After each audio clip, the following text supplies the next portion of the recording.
Bonjour à tous et bienvenue à ce webinaire Génération Libre. Donc, nous publions aujourd'hui une nouvelle note sur la bioéthique, qui est un sujet qui reste d'actualité, même si on n'en parle plus beaucoup, ça reste en discussion au Parlement.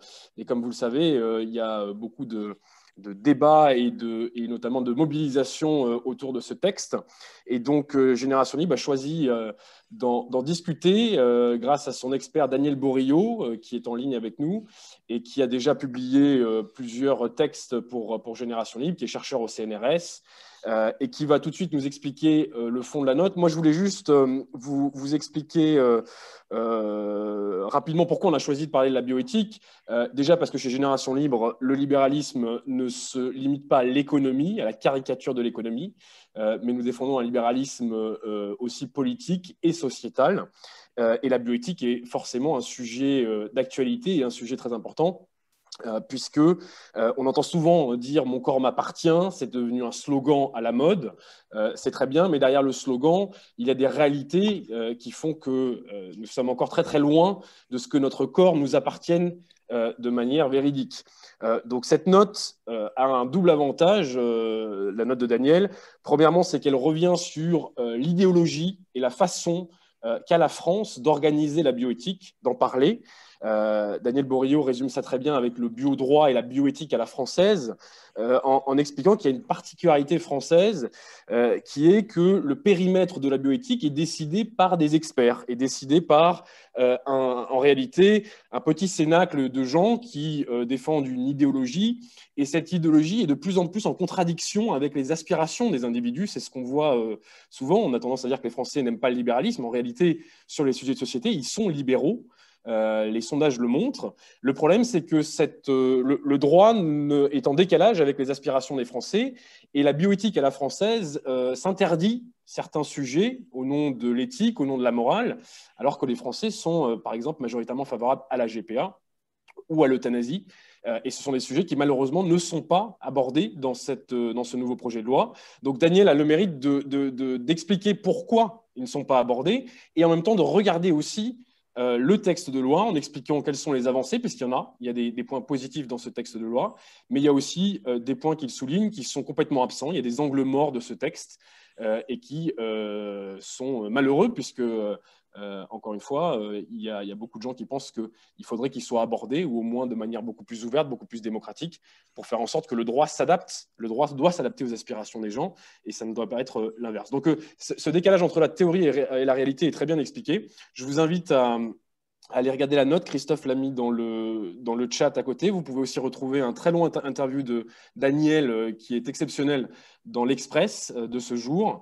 Sans plus tarder, je vais laisser donc la parole à Daniel, qui nous a fait aussi un petit PowerPoint pour que vous puissiez suivre point par point toute son argumentation.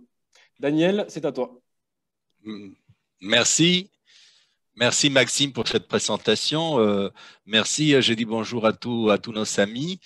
C'est vraiment un plaisir de pouvoir partager cette partie de la matinée avec vous sur nos réflexions concernant la question de la propriété de soi. C'est vrai Maxime que on oublie souvent, mais je crois que c'est aussi à cause peut-être du néolibéralisme que je pense qu'a trahi le libéralisme sur ces points anthropologiques qui vient des traditionnels, Locke, Smith, Mills, enfin, il y a un certain nombre de théoriciens, enfin, je ne vais pas revenir sur la question anthropologique de la propriété de soi, qui est à la base même de la lutte contre l'esclavage, du fondement de la propriété dans un sens moral et anthropologique qui va bien au-delà de la question matérielle, mais on va simplement illustrer aujourd'hui par rapport à la révision de loi bioéthique. Vous savez qu'il y a donc un dispositif qu'on connaît comme bioéthique à la française, et je voulais à la fois vous présenter ces dispositifs très rapidement, vous montrer quelles sont les avancées dans la dernière révision.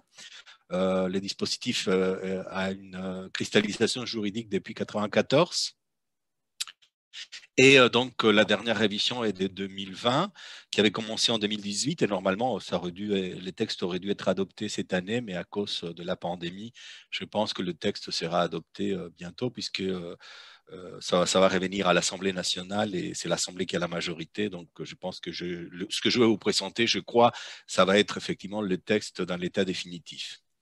Donc, voilà. Je vais essayer de commencer avec les PowerPoint pour qu'on puisse un peu suivre mon raisonnement. C'est la première fois que je l'ai fait, donc je vais vous demander votre indulgence. Voilà. Ça y est. Donc, j'ai donné donc comme nom à la note les jacobinismes bioéthiques, tout simplement parce que si on regarde de près la construction juridique de la bioéthique à la française, est une bioéthique d'État, est une bioéthique qui va du haut vers le bas. C'est une bioéthique qui naît par la volonté du président Mitterrand, donc à la fin des années 80, comme un dispositif qui est présenté bien évidemment toujours comme étant protecteur de l'individu contre une technique qui serait envahissante, une évolution des sciences qui pourrait aller contre les libertés fondamentales, mais finalement j'ai le sentiment que ce dispositif est devenu un contrôle sur la vie et sur les corps qui s'est produit de deux manières, hein, à la fois sur les contenus des lois bioéthiques et sur la manière dans laquelle les lois sont adoptées en France. Sur les institutions qui interviennent dans la construction de cette loi, il est assez étonnant, puisqu'on trouve tout de suite que ça part du comité d'éthique, qui est une institution créée par le président de la République. Les membres du comité d'éthique nommés par les présidents de la République par décret, et vont intervenir dans la construction des lois bioéthiques un certain nombre d'institutions, comme par exemple le Conseil d'État, l'Agence de la biomédecine, l'Office parlementaire des choix scientifiques et techniques, les comités nationaux consultatifs d'éthique, enfin un certain nombre d'institutions qui sont évidemment des institutions qui interviennent au nom de l'État par des experts d'État que j'appelle les conseillers du prince. Et dans cette conformation sociologique des personnes qui interviennent, on va avoir une très grande docilité. C'est des gens qui sont très consensuels. Il y a une espèce de situations très convenues parce qu'évidemment, c'est des gens qui sont nommés par le pouvoir, nommés par l'État, contrôlés par l'État. Et même après la création des États généraux de la bioéthique, qui se présente comme une forme de démocratie participative en matière d'éthique, pour l'avoir moi-même fréquenté depuis la création de 2011, on voit dans la manière dans laquelle fonctionnent les États généraux de la bioéthique qu'on a toujours le même contrôle par les experts d'État, par les comités nationaux consultatifs d'éthique, et par la suite, on va voir reproduire tous ces systèmes de contrôle, aussi bien dans l'Assemblée nationale que dans le Sénat, et en particulier dès lors qu'il y a une majorité, c'est le cas actuel de la REM, il y a les commissions qui sont constituées par une majorité des députés de partis donc du pouvoir. Donc, on peut définir cette bioéthique à la française, dans sa version politique, comme un dispositif de contrôle sur la vie et sur le corps, effectué par la bureaucratie d'État et par ses experts, aussi bien par rapport au périmètre des questions abordées, c'est-à-dire qu'il y a des questions qui vont rentrer dans le périmètre de bioéthique. Par exemple, les questions d'identité de genre, transsexualisme ne rentrent pas dans la bioéthique, alors que c'est une question éminemment bioéthique. Et par exemple, l'euthanasie non plus, ça ne rentre pas parce qu'on a décidé que c'est des questions qui ne peuvent pas être considérées comme de l'ordre de la bioéthique dans les sens du périmètre législatif. Ça peut se régler par d'autres lois, mais pas dans les cadres établis institutionnellement dans les révisions et l'adoption des nouveaux droits de la bioéthique. Donc, je dis par rapport donc au périmètre des questions abordées, qui sont limitées, et aussi par rapport aux organismes susceptibles d'intervenir dans les débats démocratiques, je vous avais dit, toutes ces institutions, le Conseil d'État, l'Agence de la biomédecine, l'Office parlementaire des choix scientifiques et techniques, le Comité consultatif des droits de l'homme, etc., etc. Donc, en fait, commençons par les aspects positifs, c'est-à-dire les avancées qui sont à saluer. Donc, sur les avancées, on va voir qu'il y a surtout la question de l'élargissement de l'accès à la procréation médicalement assistée aux couples de femmes et aux femmes célibataires et les remboursements par la sécurité sociale de cette technique. Ça, c'est très intéressant parce que on peut dire qu'il y a donc un qui va changer en matière d'accès aux procréations médicalement assistées, Jusqu'aujourd'hui, les fondements idéologiques étaient le palliatif à la stérilité. On n'avait pas présenté la question de l'accès à la procréation médicalement assistée pour les couples hétérosexuels depuis 1994 comme un droit à la procréation, ce que je défendais depuis toujours, hein, une liberté procréative, mais comme un palliatif à la stérilité. C'est-à-dire que la justification n'était pas une justification juridique dans le sens mais une justification clinique, c'est-à-dire prouver que les couples étaient un couple stérile, qui était en âge de procréer, qui était un couple hétérosexuel stable, etc., etc. Vous voyez, donc, on permet comment dire, on permet l'accès à un nouveau droit, non pas comme une liberté nouvelle, mais comme une dérogation donc un palliatif, un remède à un problème médical. Donc, le fait de pouvoir justement élargir la PMA aux couples des mêmes sexes, ça rompt avec le paradigme médical et on doit assumer qu'il s'agit effectivement d'un droit procréatif nouveau, puisque un couple de femmes n'est pas nécessairement stérile ou une femme seule n'est pas nécessairement stérile et pourra avoir accès désormais à la procréation médicalement assistée. Pourquoi j'ai dit un droit? Parce qu'il y a donc une créance de la société par les remboursements de la sécurité sociale. Donc, il ne s'agit pas simplement d'une liberté, mais aussi d'un droit. Donc, les femmes ou les couples de femmes pourront prétendre un remboursement par la sécurité sociale au même titre que, que les couples hétérosexuels. Donc, il y a aussi dans cette avancée l'autoconservation des gamètes en dehors de tout motif médical. Ça, c'est une avancée très importante parce qu'effectivement, jusqu'alors, on permettait l'autoconservation de sperme ou de ovocytes uniquement dans un cadre médical. Par exemple, une question d'une maladie comme un cancer avancé qui risquait effectivement de produire l'enlèvement de l'utérus ou d'autres problèmes médicaux. Mais aujourd'hui, en dehors de tout motif médical, on peut donc autoriser l'autoconservation des gamètes pour les hommes et pour les femmes qui pourront plus tard recourir personnellement à une procréation médicalement assistée.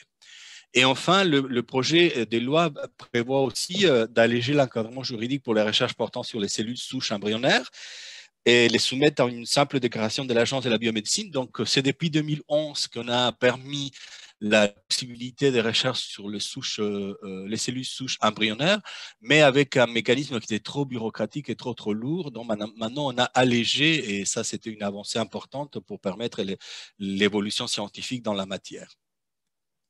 Ouais. Donc, voilà, mais revenons donc maintenant aux questions qui sont de l'ordre plutôt de ce qui manque, donc et qui montre un peu la philosophie des fonds que je considère assez paternaliste hein, des lois bioéthiques. On voit donc dans cette construction, dans cette comment dire, dans la manière dans laquelle se présentent les dispositifs, ce que je donne comme éléments, 7 éléments qui sont déterminants. Une police de la reproduction, une collectivisation des organes, une confiscation de l'information génétique, une question de l'indisponibilité de la fin de vie, la prohibition de l'utilisation du cadavre, l'interdiction du clonage thérapeutique et l'assignation forcée au genre pour les enfants intersexes. Ce sont ces 7 éléments qui vont montrer à la fois la dimension jacobiniste, parce que c'est effectivement quelque chose qui n'était pas tellement débattu, qu'on a décidé un peu du haut, du Conseil d'État, du comité d'éthique, par la majorité, mais sans effectivement tenir compte de ce qui avait été demandé par les États généraux de la bioéthique, et surtout par rapport au contenu, c'est-à-dire comment on va limiter des libertés fondamentales, des libertés procréatives, des libertés scientifiques, des libertés des dispositions de son cadavre, des libertés de l'avancement en matière de thérapie, etc., etc. Je vais essayer donc de vous montrer comment c'est présente ces 7 limitations dans l'état actuel du projet des lois, qui sera pour moi les définitifs.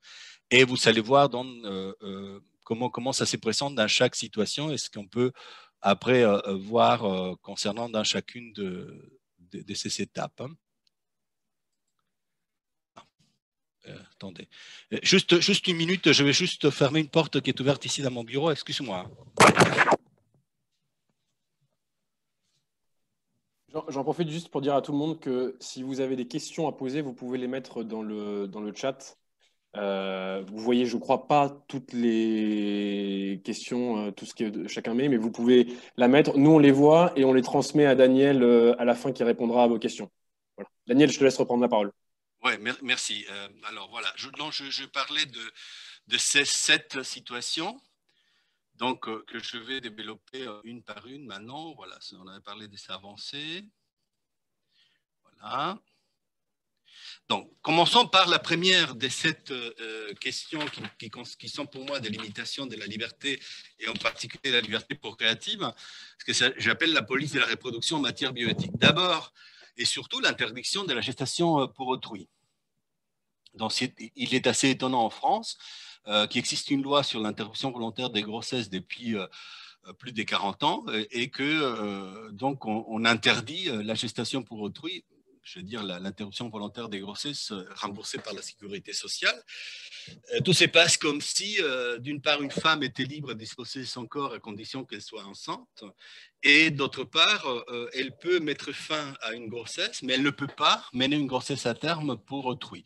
Ça, c'est assez paradoxal. Si vous voulez, après, dans les débats, on pourra en venir aux explications un peu philosophiques sur cette interdiction de la GPA. Ce qui est plus grave à l'ère actuelle, parce que les présidents de la République s'étaient engagés à reconnaître l'inscription automatique des enfants nés par GPA, c'est que après une décision de la Cour de cassation, et la mère d'intention de gestation pour autrui effectuée dans un pays étranger où la GPA est légale, est obligée de passer par l'adoption intrafamiliale de l'enfant pour pouvoir avoir un lien de filiation avec l'enfant. C'est-à-dire que la seule chose qu'on inscrit automatiquement en France, c'est la paternité biologique, c'est-à-dire le père d'intention qui coïncide avec le père biologique de l'enfant issu d'une GPA, mais on n'inscrit pas la mère d'intention, y compris lorsque celle-ci a donné ses ovocytes. Ce qui est assez étrange, puisque assez extravagant, je veux dire, c'est que une mère qui est à la fois mère biologique et mère d'intention, c'est-à-dire qui a participé au projet parental et qui a participé biologiquement à l'enfant, eh bien, ne pourra pas avoir une inscription automatique de la gestation pour autrui et devrait passer par l'adoption. On a également, dans cette police de la reproduction, une interdiction de la PMA post-mortem, ce qui avait été proposé depuis un moment, y compris par les Sénats dans la révision de 2011, mais on ne peut toujours pas voir un projet parental une fois que le père est mort. Surtout, on a vu un cas récent du Conseil d'État où la veuve, une femme bretonne qui voulait donc réaliser son projet parental avec l'embryon qui était déjà là et que le mari avait laissé dans son testament donc une volonté de pouvoir faire une transplantation de cet embryon dans la femme après la mort, eh bien, le Conseil d'État a interdit qu'elle puisse aller en Espagne le faire légalement, et donc elle a interdit à l'hôpital je pense que c'était de Rennes, je crois, on a interdit que l'on puisse faire les transferts de cet embryon en Espagne pour faire donc une implantation embryonnaire après la mort du mari. Ce qui est assez étrange, encore une fois, puisque cette femme va pouvoir détruire l'embryon, le donner à un couple tiers, et cette femme va pouvoir aussi avoir un don de sperme à un autre homme, mais elle ne pourra pas utiliser l'embryon qui était déjà fait avec son époux décédé.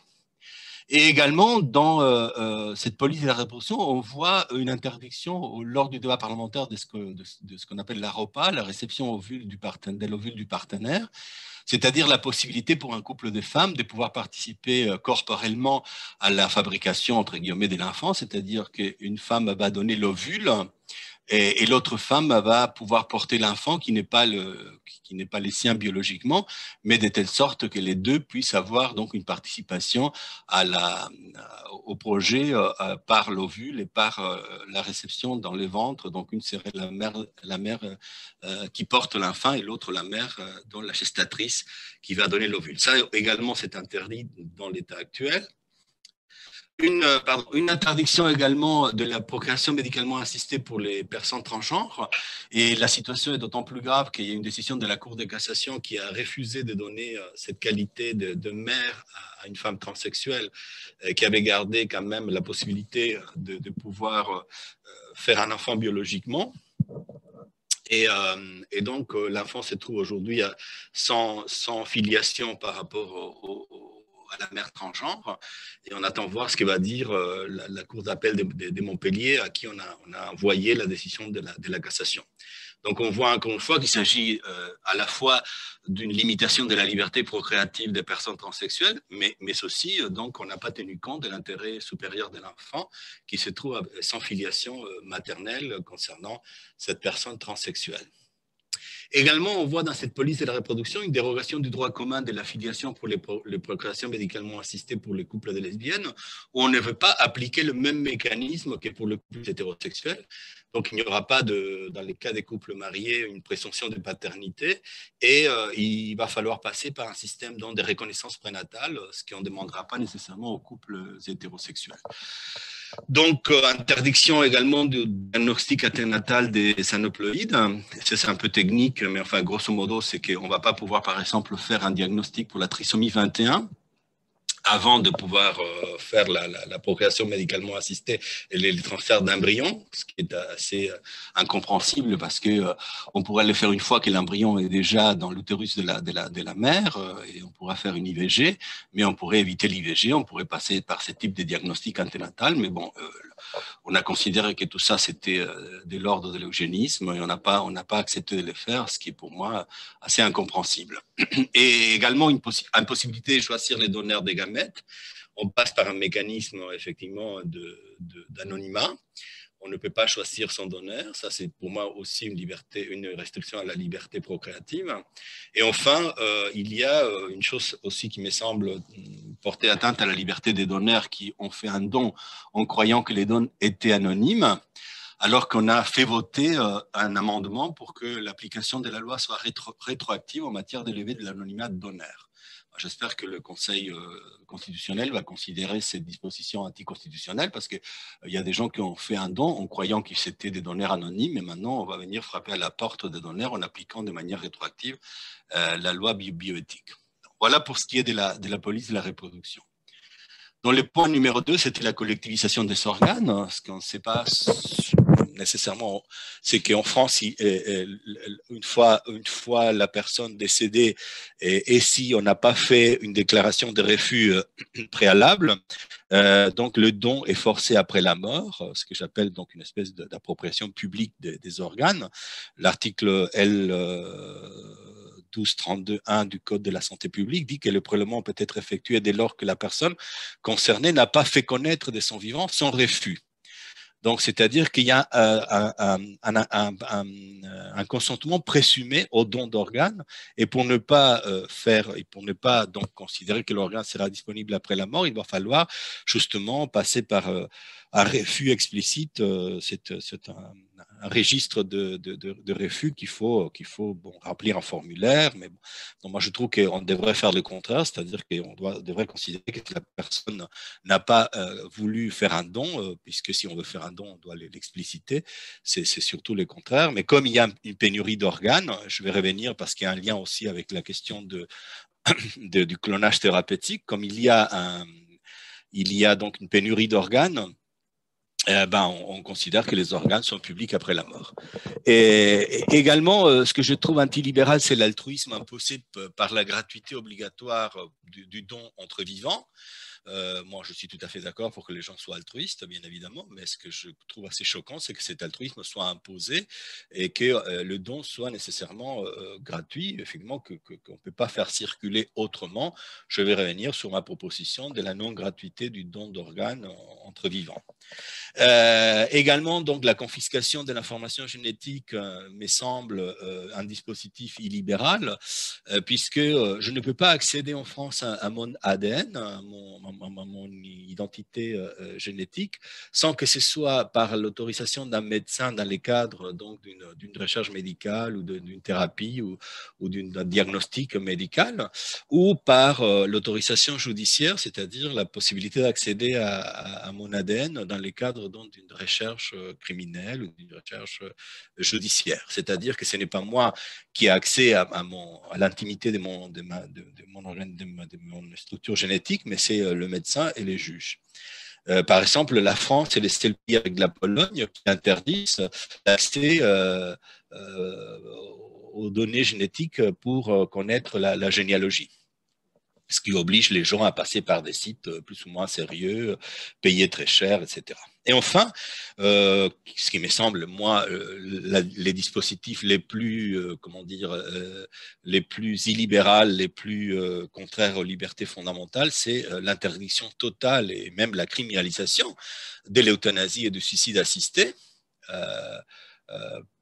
Alors que dans les débats des états généraux de la bioéthique, la question de l'euthanasie était plébiscitée par tous les gens qui avaient participé au débat. Et puis quand vous regardez les sondages d'opinion, 80% de la population, y compris de la population catholique, est favorable à donc, une modification de la loi sur la fin de vie. Mais bon, on va revenir peut-être aussi sur cette question dans le débat. Bon, même aussi situation illibérale en ce qui concerne la prohibition de la libre disposition du cadavre. Vous savez qu'en France, la thanatopraxie est interdite en dehors de tout cadre médical, effectivement. Enfin, on ne peut pas faire un embaumement si ce n'est pas dans un cadre qui est établi par la science et la médecine. Il y a également une interdiction de l'immersion en mer, ce qui est autorisé dans d'autres pays comme forme, effectivement, de disposition du cadavre. Et chose plus étonnante, il est interdit aussi depuis 2008 de conserver les cendres du défunt dans son domicile. Donc il faut que l'urne avec les cendres soient déposées dans un thanatarium, dans un columbarium. Bon, ça aussi, ça me semble donc une restriction de la liberté de la disposition de soi. Et bon, je reviens aussi sur la contradiction et la question de la gratuité du don, puisqu'on aurait pu régler le problème de la pénurie d'organes par l'autorisation du clonage thérapeutique. Eh bien, on ne peut pas donc accéder. Pardon, ça, je pense que je me trompais dans le. Ça, c'est pas l'article. L'interdiction du clonage thérapeutique, je vais vous donner après l'article du Code de la santé publique qui établit que toute forme de clonage est interdite en droit français. Alors que très facilement, aujourd'hui, on a la technique pour pouvoir faire des clonages d'organes et en sachant que l'organe va être pas rejeté par l'organisme parce que ça s'est produit par mes propres cellules, eh bien, tout cela est interdit au nom, effectivement, de la lutte contre l'eugénisme, etc. Et enfin, la question de l'assignation forcée au genre dès la naissance pour les enfants intersexes, qui sont des véritables victimes de mutilations génitales, puisque aujourd'hui, on va très rapidement procéder à des opérations pour que l'enfant intersexe appartienne à l'un ou l'autre genre, sans tenir compte, bien évidemment, de l'enfant, puisque donc on va le faire de manière donc explicite, puis je vais revenir dans les sources juridiques de cette mutilation qui a été condamnée par les Nations Unies et par la Cour européenne des droits de l'homme. Et même, on provoque aussi dans le futur, parfois par ce type d'intervention chirurgicale, des personnes transsexuelles qui doivent passer par tout un mécanisme de l'âge de l'adolescence pour pouvoir choisir leur sexe. Voilà, donc ça est modo ce que je voulais vous présenter en matière des limitations des libertés. Et je vous savais également présenter les sources juridiques. Donc l'article 16.7, c'est donc l'interdiction sur le plan civil de la gestation pour autrui, qui est donc une intention concernant les conventions de mères porteuses qui sont nulles de nullité absolue. Sur les plans pénal, l'article 227.12 du Code pénal, où effectivement c'est interdit le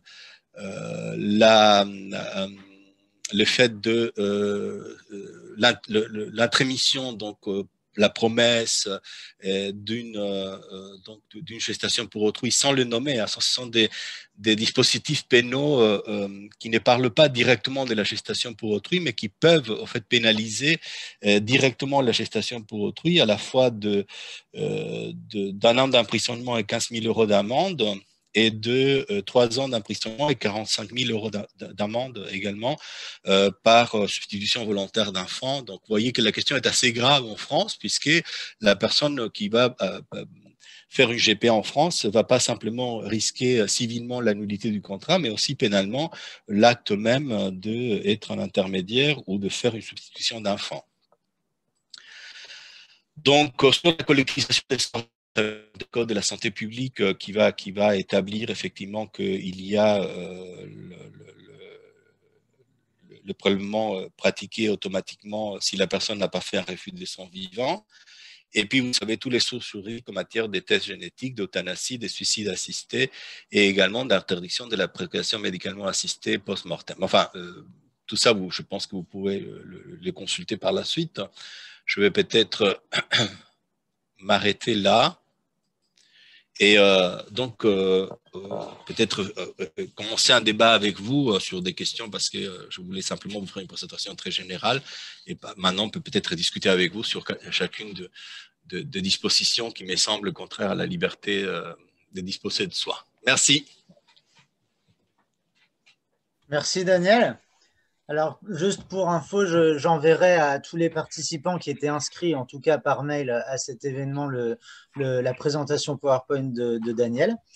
Alors, je vous invite à poser vos questions donc directement dans le chat, soit questions et réponses, enfin, quoi qu'il en soit, on les voit. Et puis, je les adresse à Daniel.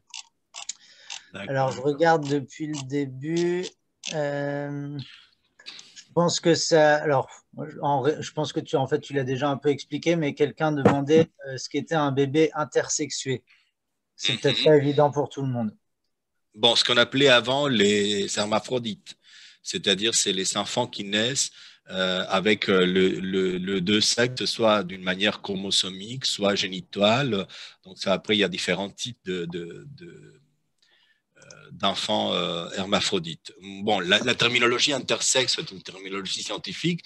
Apparemment, les associations ne veulent pas que l'on parle d'hermaphrodite. Moi, j'ai trouvé beaucoup plus beau les termes hermaphrodite parce qu'hermaphrodite, c'est l'enfant de Hermès et Aphrodite.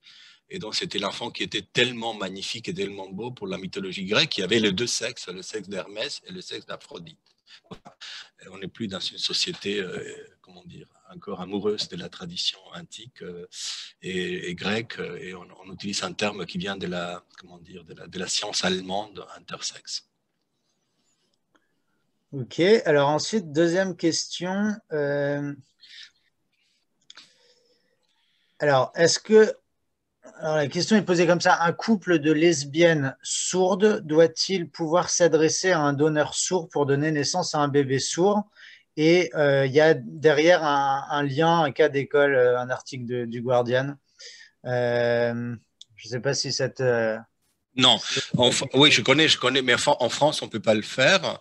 En France, il y a donc un système appariement, ça s'appelle le système d'appariement, c'est-à-dire qu'on va choisir l'enfant, on va pas choisir, enfin, les personnes ne peuvent pas choisir les donneurs, ni peuvent pas choisir le type de sperme ou le type d'ovocyte, mais il va avoir de la part de l'agence de biomédecine le fait qu'on va rapprocher le don entre donneur et le receveur en fonction de traits donc ethniques très très généraux.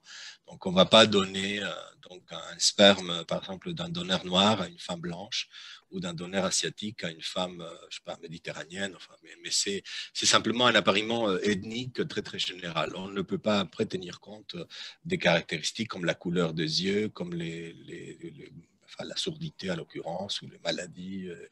Les identités personnelles. Ça, c'est interdit en France. Mais je sais que dans d'autres pays, il y a eu des demandes et on peut tenir compte de ce type de demandes spécifiques. Mais ce n'est pas le cas de la France.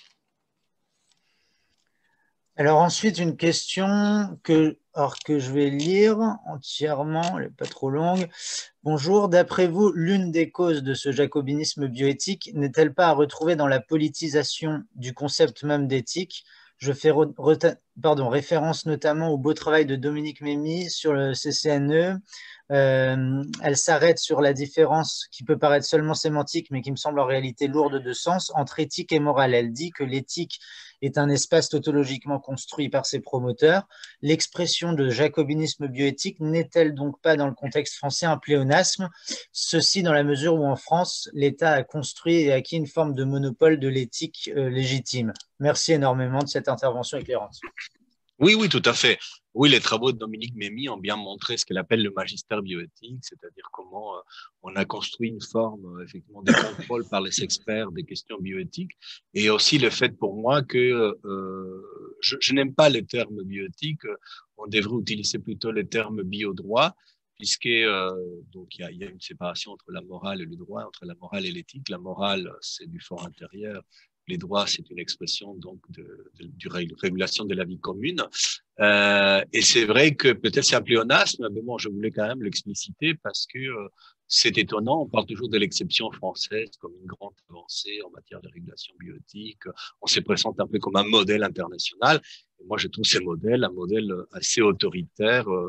En ce sens qu'à la fois, de par les périmètres des thèmes abordés, et de par toutes les institutions et les experts qui sont susceptibles d'intervenir, on a créé une forme de sacralité, d'espace sacré auquel on ne peut pas entrer si on n'est pas initié.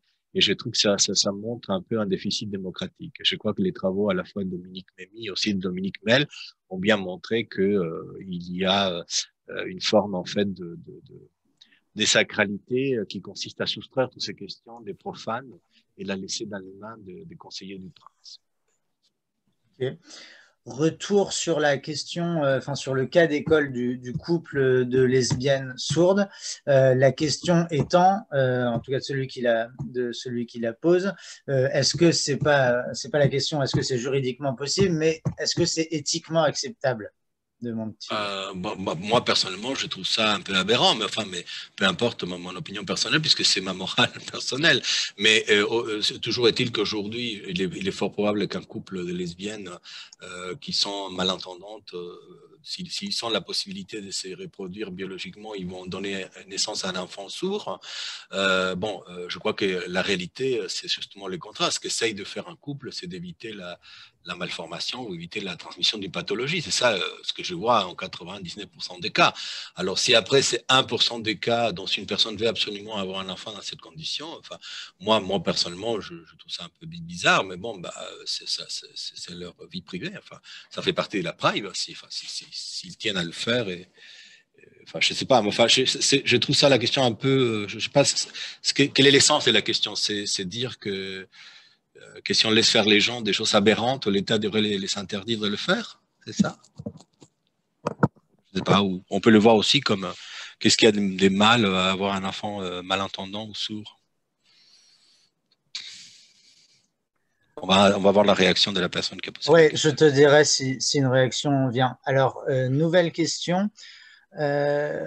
En ce qui concerne la partie accès libre aux tests génétiques, toujours interdit par la loi, pourrions-nous pas utiliser la situation pandémique, situation d'urgence, pour faire bouger les lignes en matière d'accès aux données génétiques en France, car on a besoin de ces données pour étudier l'impact de notre génétique sur nos réactions au virus.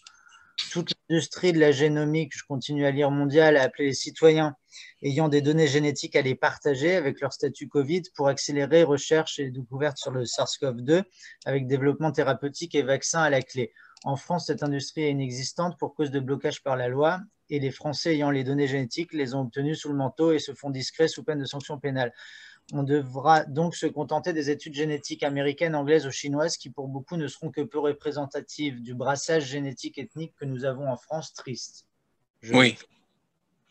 Oui, effectivement. Je pense que politiquement c'est assez intéressant parce que on va pas utiliser l'argument de l'utilisation du test à des fins récréatives, mais à dire que, y compris dans un contexte médical, aujourd'hui, cette liberté elle est très limitée, alors qu'on pourrait le faire parce que la loi, le Code de la santé publique permet l'accès aux informations génétiques dans un cadre médical, mais il faut que ce soit le médecin qui l'autorise. C'est-à-dire que c'est pas vous qui êtes in fine les décideurs, mais un médecin, comme dans les cas d'une recherche juridique, c'est un juge qui va les demander et les contrôler.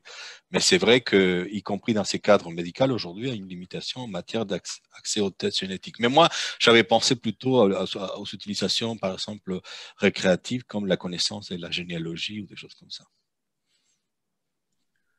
Ok. Maxime, je crois que tu voulais poser une question.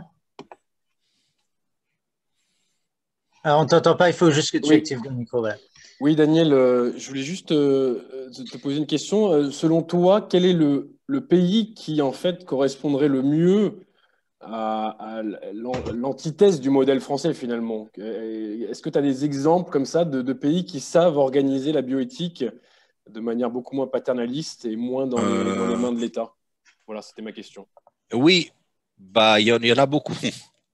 Il y en a beaucoup. Par exemple, en matière de fin de vie, moi, je trouve très intéressant le modèle suisse.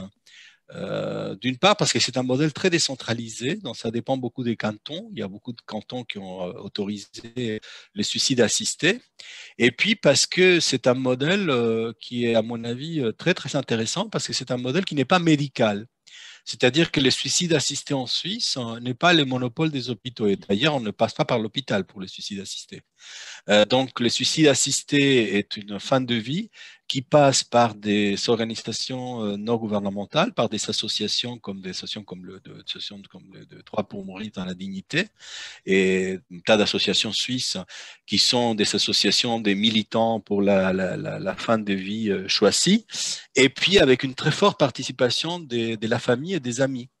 Et en fait, c'est un modèle de fin de vie qui me semble très humaniste, qui me semble aussi, comment dire, qui a une dimension collective aussi, parce qu'on permet la participation des gens qui vont venir avec vous, avec la personne, qui s'est fait dans des conditions assez agréables, pas dans des chambres d'hôpital froides.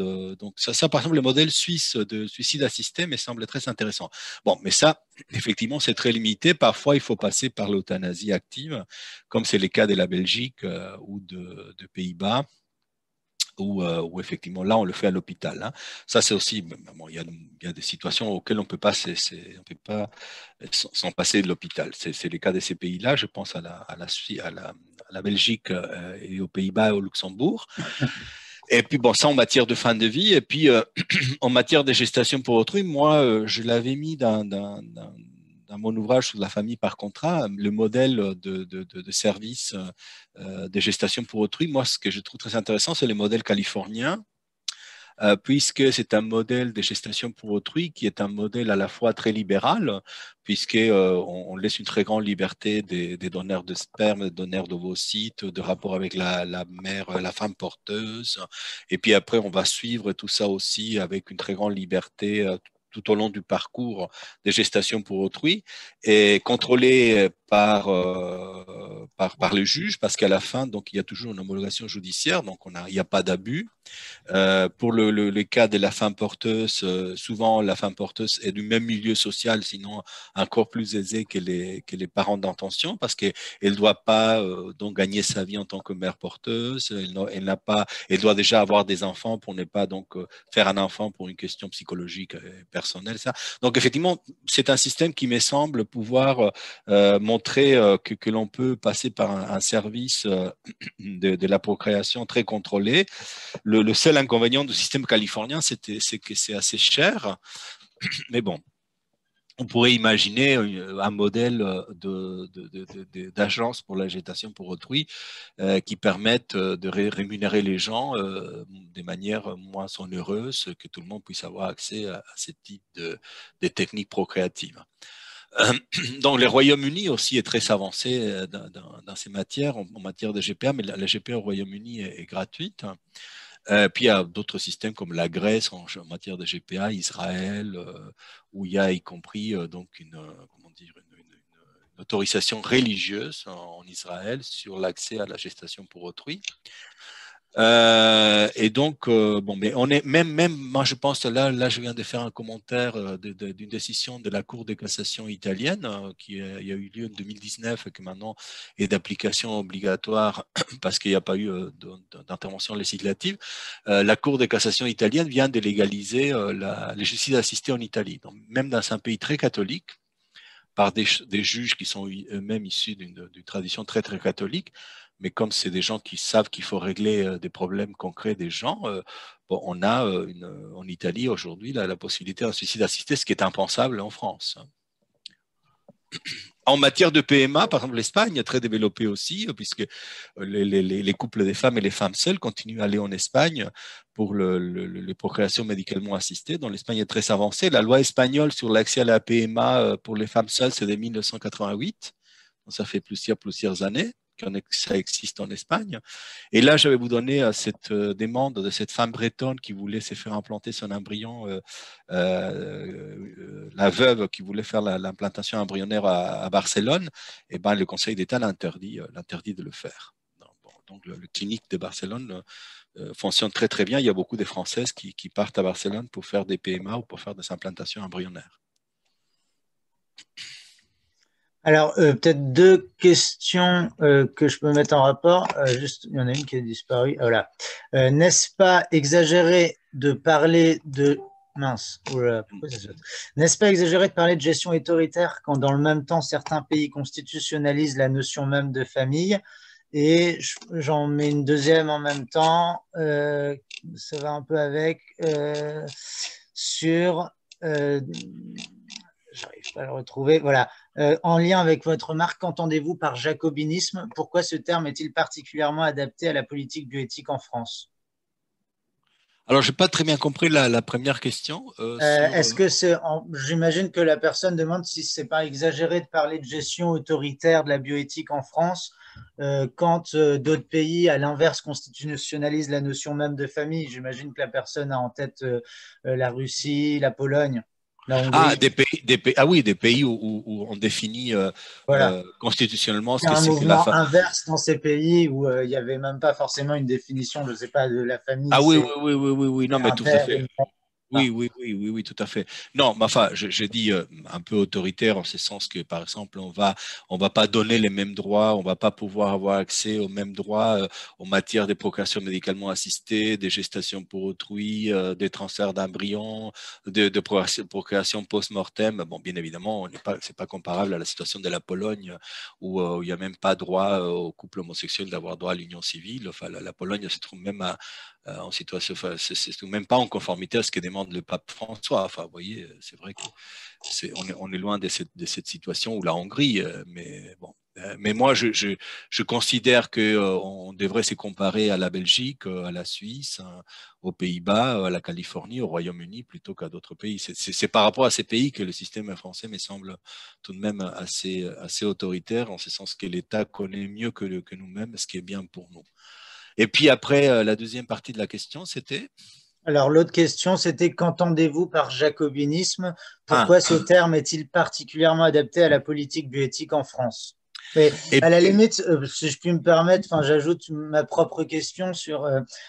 C'est très intéressant ce que tu dis dans l'entretien de l'Express et où tu expliques que en France, quelque part, l'État a pris le relais de l'Église sur ces questions-là, ce qui peut être étonnant, y compris même par rapport à des pays de tradition catholique comme l'Italie, qui en fait semblerait plus ouvert.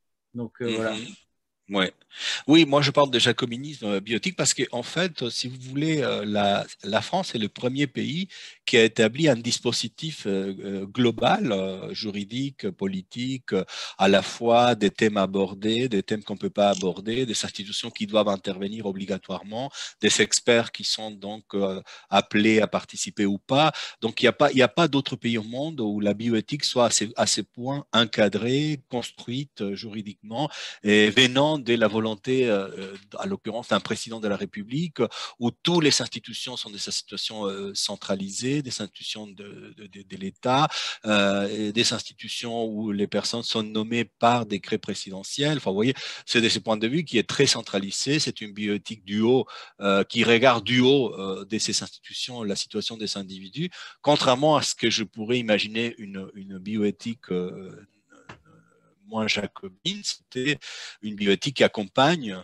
la personne. Enfin, moi, je considère que la bioéthique a une mission d'information, une mission d'accompagnement de la personne, mais n'est pas de se substituer au choix personnel.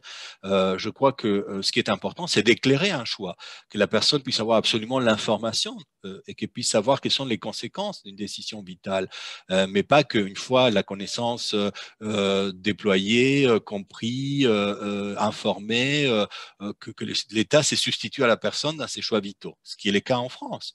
C'est-à-dire, c'est pas simplement, on parle du consentement éclairé, mais même vous pouvez avoir toutes les informations pertinentes en matière, par exemple, de PMA post-mortem, c'est pas possible. Enfin, vous savez, un projet parental, votre conjoint est mort, eh bien, on va vous dire, mais vous pouvez détruire votre embryon, vous pouvez l'incinérer, vous pouvez les donner à un autre couple, vous pouvez faire tout ce que vous voulez, sauf concrétiser le projet parental que vous savez avec votre conjoint. Et pourquoi? Tout simplement parce que l'État considère que l'enfant ne peut pas être un enfant orphelin. Vous voyez, de ces points de vue, c'est une décision qui vient du haut. On pourrait expliquer à la femme, vous savez, c'est peut-être compliqué d'avoir un enfant dans ces situations. Est-ce que vous ne venez pas vouloir, en fait, prolonger la vie de votre conjoint? On peut expliquer tout pour que le choix soit vraiment éclairé, pour que les choix soient vraiment, que les consentements soient vraiment, fondés, mais pas à la fin, c'est substitué à ces consentements individuels. C'est de ces points de vue que je considère qu'il y a donc une substitution de la volonté de l'État qui me semble très propre de cette exception française. Pour prolonger la question précédente, selon vous, je lis, est-ce que l'éthique à la française suit, ou la bioéthique, j'imagine, suit un processus similaire à celui du Code civil? Et la personne dit dans le sens où je crois que c'est la France qui a lancé l'un des premiers comités d'éthique en 83, modèle ensuite repris par d'autres pays. Est-ce qu'une hégémonie de la bioéthique à la française est en train de se dessiner? Est-ce que en fait, notre vision est en train d'essaimer dans le monde? Un peu comme le Code civil l'avait fait au 19e. Oui, oui, effectivement, il y a depuis la création de dispositifs bioéthiques de 94, donc un modèle qui apparaît comme les modèles bioéthiques français, qui est parfois effectivement présenté à l'étranger comme un modèle à suivre, effectivement, peut-être comme l'école de Napoléon. Oui, enfin, mais ça, c'est tout à fait jacobiniste. Enfin, c'est sûrement la volonté de l'empereur.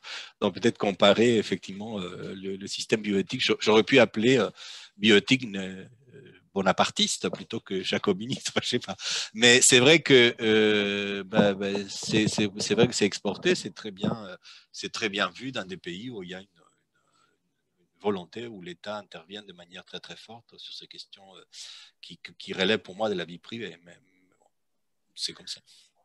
Retour du dossier des lesbiennes sourdes. La personne revient en disant c'était juste un exemple pour dire que je n'ai aucun problème je cite, pour accepter la propriété de son propre corps, ainsi que de tout accord entre deux personnes adultes consentantes autonomes libres. Mais des problèmes éthiques peuvent se poser quand intervient une personne tierce, ainsi l'enfant né ou à naître, et si on considère que cette personne, donc cet enfant à naître, a également des droits, même si elle ne peut pas encore les exprimer. Oui, enfin, aujourd'hui en France, c'est pas possible. Enfin, un couple de lesbiennes sourdes ne pourra pas prétendre avoir un enfant, puisqu'il y aura un don,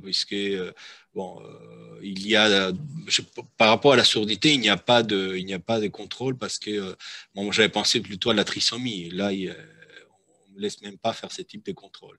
Après, du moment que ça relève d'un choix, mais c'est la même chose ça serait choquant, par exemple, d'interdire un couple sachant qui est porteur d'une anomalie, l'interdire de procréer.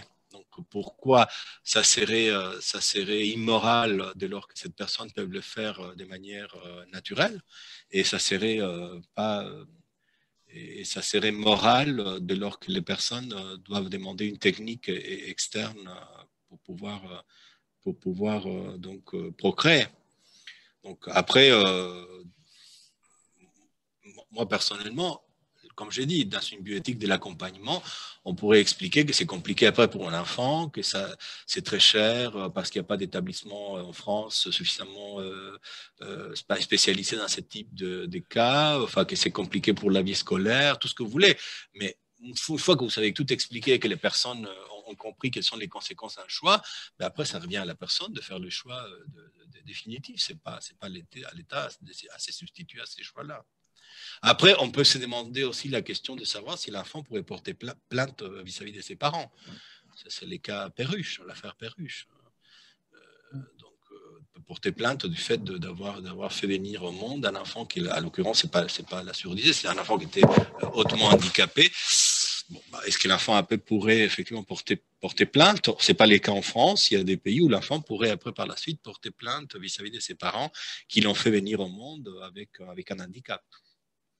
Et ça aussi, c'est la liberté de l'enfant par la suite.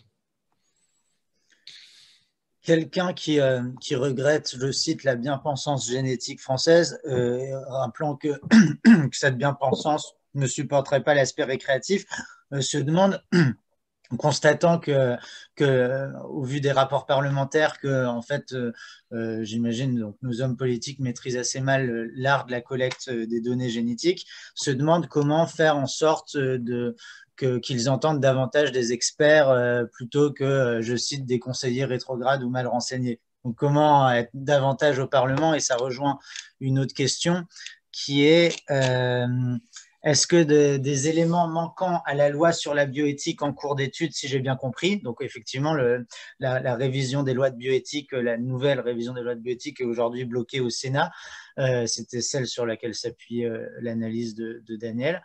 Est-ce que est-ce que c'est possible en fait de la faire évoluer, quoi? En gros, est-ce qu'on peut encore faire quelque chose? C'est la question. Je trouve ça très difficile parce que comme il y a la majorité au Parlement et que le vote final tient compte à la fin uniquement de ce que va dire le Parlement, donc le Sénat pourrait, comme c'est le cas, il y a eu beaucoup d'amendements avant, quand c'est passé à l'Assemblée nationale, on a repris le projet d'origine et on n'a même pas tenu compte de propositions de quelqu'un comme Touraine qui était le directeur de la commission en matière de révision bioéthique. C'était effectivement ce qui était la volonté du gouvernement. Donc c'est pour ça qu'il n'y a pas de repas dans la possibilité de la réception de l'ovule pour la partenaire. C'est pour ça qu'on a établi un système de rétroactif de levée de l'anonymat et qu'on n'a pas permis la PMA post-mortem parce que tout simplement le gouvernement n'était pas d'accord. Et je crois que sur ça, il y aura pas de modification puisqu'il y a la majorité au Parlement et c'est le Parlement qui a les derniers mots. Et du coup, j'en profite pour rappeler que nous, Génération Libre, on fait justement ce travail que d'aller voir aussi des parlementaires. Et à ce titre-là, toi-même, Daniel, tu as été auditionné il y a un peu plus d'un an.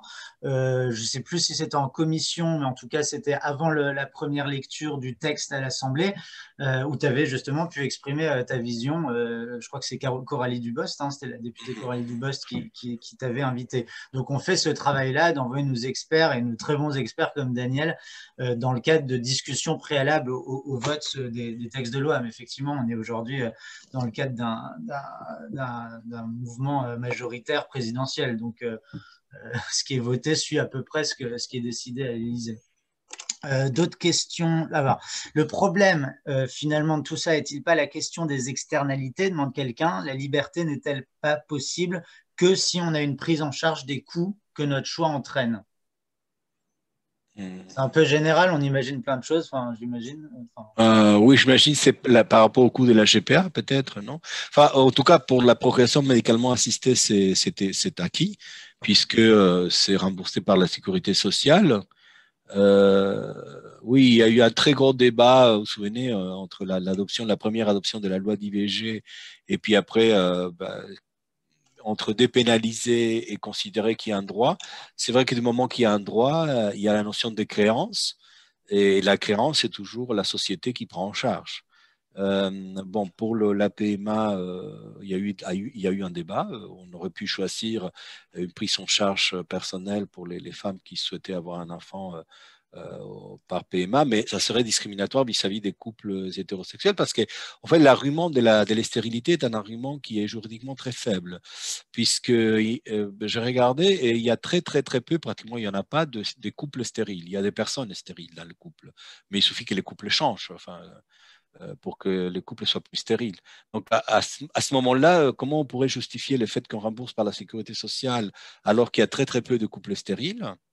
et qu'on on va refuser aux couples hétérosexuels ou aux couples homosexuels, vous voyez, un remboursement par la sécurité sociale. Mais ça aurait pu être un choix, hein, de considérer que les personnes qui ont les compétences procréatives naturellement font des enfants et qui peuvent le faire avec sans coût. Et puis, du moment qu'on demande l'intervention de la technique, comme c'est pris en charge en France par la sécurité sociale, bah, que ce soit les personnes qui payent les coûts de la procréation médicalement assistée ou de la GPA. Bon, après, il y a deux modèles. Il y a un modèle à la française qui est des solidaristes, puis un modèle plus à l'anglo-saxonne, où les personnes devraient prendre en charge les coûts du moment qu'ils n'ont pas la capacité naturelle à procréer. Comment un marché de vente d'organes pourrait-il s'organiser? Devrait-il être encadré et comment? Bon, déjà, moi, je pars du constat que c'est assez hypocrite le système français, puisque on a la gratuité du don de sang et du don d'organes, donc un altruisme imposé, et où tout le monde se fait payer, sauf le fournisseur de l'organe, entre guillemets. Enfin, vous voyez, je veux dire, c'est lui qui produit la matière première, ne se fait pas payer, mais tout le monde se fait payer. Mais ça semble choquant à personne.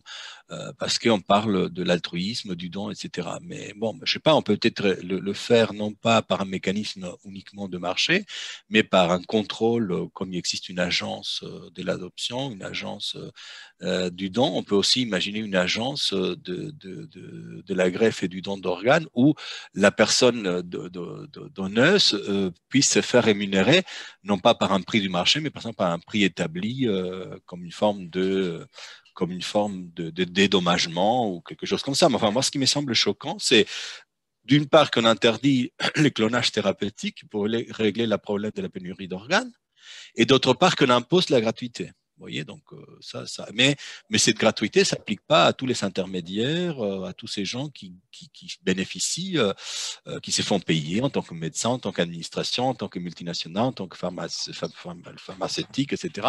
Tout ce monde-là est rémunéré, sauf la personne qui donne l'organe. C'est ça qui me semble choquant. Après, la manière dans laquelle on fait circuler les organes de manière payante, bon, on peut dire que ce n'est pas un prix, mais c'est un dédommagement, mais que ce soit suffisamment importante et intéressante pour que la personne ne se voit pas en situation de diminution patrimoniale du moment qu'il fait un don. Question, lors d'analyses génétiques officielles, que pensez-vous des découvertes incidentes? C'est-à-dire quand je suis testé pour X, je sais pas, maladie, où on me trouve une maladie Y. Certains médecins sont opposés à la divulgation des données incidentes qui serait une atteinte à notre liberté de savoir. Bah oui, là aussi, on a un paternalisme médical. Bon, je pense qu'on a les droits de savoir et on a aussi peut-être le droit d'ignorer. Enfin, le médecin doit simplement poser la question et si la personne souhaite avoir toutes les informations, y compris de maladies incidentes, bah, pour moi, c'est une obligation du médecin de donner cette information. Mais vous savez, par exemple, jusqu'à 2002, on n'avait même pas accès au dossier médical. Enfin, les patients n'avaient pas accès à son propre dossier médical. Il fallait systématiquement passer par un médecin. Donc, il y a eu la loi sur les droits des malades depuis cette réforme. Mais on est quand même dans un pays où il y a un fort paternalisme médical, où effectivement, il y a encore une attitude même de médecins à vouloir savoir ce qu'ils doivent dire, pas dire, parfois, y compris ne pas dire, parce que parfois les gens ne veulent pas savoir et les médecins imposent une information. Vous voyez ? Donc moi, je suis pour un droit à l'ignorance et un droit à la connaissance totale si c'est l'individu qui le souhaite. Comment faire, bon, c'est un peu général, mais comment peut-on faire en sorte de rendre ces débats sur la bioéthique plus représentatifs de l'évolution de notre société? Bah déjà, tenir compte de ce que les gens pensent et ce que les gens croient, parce que tous les sondages d'opinion montrent, par exemple, deux questions pour moi qui sont centrales. Pour moi, c'est la GPA, c'est-à-dire la libre disposition du corps de la femme pour faire un enfant pour autrui, ça c'est fondamental, et l'euthanasie ou la fin de vie, le suicide assisté. En matière de procréation et en matière de fin de vie, c'est pour moi des grands piliers qui n'existaient pas en France. Donc à partir de ces deux grands piliers, je vois qu'aujourd'hui, pour ce qui est de l'euthanasie et la fin de vie, y compris les sondages de la Croix montrent que pratiquement 90% des gens sont favorables. Et en matière de GPA, je crois que les derniers sondages d'opinion, c'est 60% des gens qui sont favorables. Donc, vous voyez les décalages qu'il y a entre ce que les gens pensent, ce que les gens veulent, ce que la classe politique, les experts décident à notre place. Donc, moi, je pense que c'est simplement de tenir compte de ce que les gens désirent. Et puis, il y a aussi ces mécanismes très, très hypocrites des états généraux de la bioéthique auxquels j'ai pu participer parce que je l'ai vu de l'intérieur, c'est-à-dire un faux semblant de débat démocratique où on va laisser entrer dans des sites pour que tout le monde puisse s'exprimer, où on va se promener dans plusieurs villes, dans des théâtres, faire semblant de débattre. Mais puis, à la fin, les comités d'éthique vont décider finalement des thèmes qui arriveront au Parlement. Et en matière, par exemple, d'euthanasie ou de fin de vie ou de GPA, ben, c'était des thèmes qui étaient centraux dans les états généraux de la bioéthique qui n'ont pas pu arriver au débat parlementaire. Donc il y a là, encore une fois, dans ces jacobinismes, une confiscation des thèmes par les sachants qui empêchent la liberté des délibérations démocratiques. Comment faire? Eh ben, peut-être comme on fait nous. Lancer les débats, n'est pas attendre que nous donne l'autorisation de parler. On prend la parole, voilà. Autre question, l'eugénisme est-il un risque, notamment au niveau de la DPIA? Pas tellement, risque souhaitable. Comment un pays comme l'Allemagne, suite à son histoire, réfléchit à ces questions? Bon, sur le dépistage préimplantatoire, il y a deux choses à dire. D'une part, moi je trouve qu'il faut faire une différence substantielle entre l'eugénisme d'État, qui me semble condamnable moralement et politiquement, c'est-à-dire un État eugéniste, c'est le contraire d'un État libéral, enfin, imaginez, c'est évident. Mais en revanche, il y a pour moi l'eugénisme libéral. Il y a l'eugénisme des gens qui ne veulent ne pas transmettre une maladie, qui veulent avoir un enfant en bonne santé. Ça me semble non seulement normal, enfin, ça me semble tout à fait respectable, mais je ne vois pas au nom de quoi l'État empêcherait cette forme d'eugénisme. Enfin, je prends le terme eugénisme parce que comme on l'utilise pour empêcher les débats, bah, je le reprends à mon compte. Eh bien, je veux dire, il y a un eugénisme libéral qui est tout à fait moral, qui me semble tout à fait défendable et qui est l'opposé de l'eugénisme d'État. Voyez. Donc, il ne faut pas confondre ces deux formes d'eugénisme. Puis, concernant l'Allemagne, bon, l'Allemagne, évidemment, avec son passé, a construit un modèle bioéthique qui était un peu à l'ombre aussi de ses passés nazis. Ce que les nazis ont fait en matière de génétique, c'était atroce. Et donc, évidemment, il y a une spécificité nationale, si vous voulez. Mais après, moi, je trouve assez, comment dire, c'est assez aussi étrange. Enfin, je ne sais pas quel adjectif utiliser, mais moi je trouve que parfois ces modèles bioéthiques à la française a voulu se présenter politiquement un peu comme les justes milieux. Vous voyez, c'est dire, on a nous d'un côté une Allemagne trop restrictive de par son passé nazi. On a après un Royaume-Uni trop libéral par son ancrage anglo-saxon. Et nous, on est un peu le juste milieu. Enfin, avant, on parlait aussi de l'Italie, un modèle catholique. Maintenant, comme l'Italie a dépassé la France, on ne peut plus utiliser les modèles de l'Italie en disant que c'est les modèles catholiques de l'imitation par la religion. Donc, en fait, mais avant, dans les années 90, on montrait un peu ça. La France était le juste milieu, le modèle, contrairement au succès marchand du Royaume-Uni, à l'ombre nazie de l'Allemagne et au catholicisme rétrograde de l'Italie. Mais voilà, nous, au milieu, comme étant vraiment les plus raisonnables des modèles bioéthiques. Eh bien, je trouve que c'est un modèle qui n'est pas tout à fait raisonnable. Et donc, sur les diagnostics préimplantatoires, moi, je trouve là la limitation récente, ça me semble aussi assez aberrante parce qu'il y a tas de maladies qu'on ne pourra pas dépister. En revanche, une fois que l'enfant est déjà dans l'utérus de la mère, il pourra se faire avorter. Mais pourquoi ne pas éviter une IVG, quoi, s'il suffit de faire un diagnostic préimplantatoire qui soit plus élargi. Bon, alors, je suis désolé, parce que je vois quand même deux autres petites questions, mais on va être obligé de conclure. Alors, avant de laisser la parole à Maxime, juste quelques petits éléments. C'est intéressant, j'ai reçu par message privé quelqu'un qui me disait que une des personnes qui nous interrogeait là souvent faisait réaliser en ce moment une thèse sur éthique et politique, sociologie de la gouvernance des essais cliniques. Donc, je l'invite à nous écrire pour le coup, parce qu'effectivement, ça peut nous intéresser et c'est des idées potentielles pour des travaux futurs. Moi, je veux juste rappeler, donc, du coup, que notre note vient de sortir, elle n'est pas encore, enfin, elle arrive, mais voilà. Si vous ne l'avez pas encore reçu dans vos boîtes mail, c'est que vous n'étiez pas inscrit ou que vous n'êtes pas inscrit, enfin, à l'événement ou que vous n'êtes pas inscrit à notre newsletter. Donc, je vous invite à le faire sur notre site web. Et puis, juste rappeler que, bah, voilà, tous ces travaux s'inscrivent dans une chronologie déjà longue chez Génération Libre. Et donc, il y avait, que vous pouvez retrouver sur notre site web, une note de Daniel, libre disposition. Hop, voilà, libre disposition de soi. Notre rapport en faveur de la légalisation de la GPA avec un modèle d'encadrement. Et puis ce très bel ouvrage, donc le deuxième ouvrage dans notre collection Génération Libre au PUF, signé par Daniel, qui s'intitule La famille par contrat. Tout ça, vous pouvez le retrouver en tapant sur Google, sur d'autres moteurs de recherche et évidemment sur notre site web. Et puis voilà, et puis nous, ce rapport qu'on imprime, on l'envoie à tous les parlementaires et aux conseillers ministériels qui sont directement concernés par le sujet. Et c'est aussi notre façon que de faire avancer ces idées dans le débat pour répondre à un certain nombre de vos questions. Voilà, Maxime, peut-être le mot de la fin. Oui, bah, tu as tout dit, Christophe, et puis je n'aurais pas la prétention de rajouter des éléments de fond après ce brillant exposé de Daniel. On pourrait l'écouter pendant des heures et des heures. Je crois qu'on va publier d'ailleurs quelques vidéos sur nos réseaux qui expliquent un peu plus la proposition, donc n'hésitez pas à nous suivre. Je voudrais juste préciser que, Christophe, tu as dit qu'il y a des thésards parmi les participants. Je voulais aussi préciser et saluer bien bas un ami qui est prêtre et qui a participé aussi, qui a posé des questions. Donc, comme quoi, ce qui est intéressant avec la bioéthique, c'est que tout le monde se sent concerné et que toutes les parties, notamment la société civile, puissent en discuter de manière, comme on vient de le faire, c'est-à-dire de manière raisonnée.